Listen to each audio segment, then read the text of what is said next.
ইসলাম আমাদেরকে শিক্ষা দিয়েছে 8টা জিনিসকে গোপন রাখতে হবে। 1 নাম্বার হচ্ছে সন্তানদের করা ভুল। আপনার সন্তান হাজারটা অপরাধ করুক, এই ভুল ত্রুটিগুলো অন্যের সামনে বলা যাবে না। যদি আপনি অন্যের সামনে বলেন, তারা আপনার কোনো উপকার করতে পারবে না।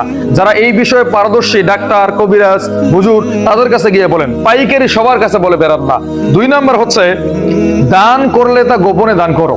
এটা মানুষের কাছে বলে বেড়ানোর দরকার নাই, কারণ আল্লাহ রাসূল বলেছেন কি, যারা গোপনে দান করে আর যারা প্রকাশ্যে দান করে, এর মধ্যে যারা গোপনে দান করলো তাদের সম্মান, ইজ্জত আল্লাহর কাছে অনেক বেশি। 3 নাম্বার হচ্ছে নিজের আমলকে গোপন করে রাখো।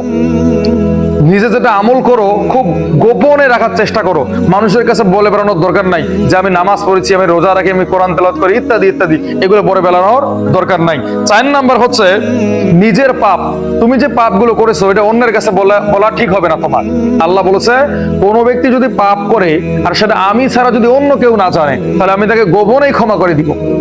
এই জন্য নিজের পাপের কথা অন্য কারো কাছে বলা যাবে না। 6 নাম্বার হচ্ছে ভবিষ্যতে আপনার যা প্ল্যান আছে, ভবিষ্যৎ আপনি কি কি করতে চান, কোন প্রজেক্ট গুলো করতে চান, কি করতে চান, এটা অন্যের কাছে বলে বেড়াবেন না, তাহলে তারা আপনার শত্রু হয়ে যাবে এবং আপনার পিছনে লেগে যাবে। 6 নাম্বার হচ্ছে নিজের ধন সম্পদকে গোপন রাখেন। আপনার কাছে টাকা আছে, সম্পত্তি আছে, এটা মানুষের কাছে প্রচার করিয়েন না। মানুষ যখন আপনার সম্পত্তি বেশি দেখবে, তখন আপনার উপর হিংসা করবে, আপনাকে ধ্বংস করার চেষ্টা করবে।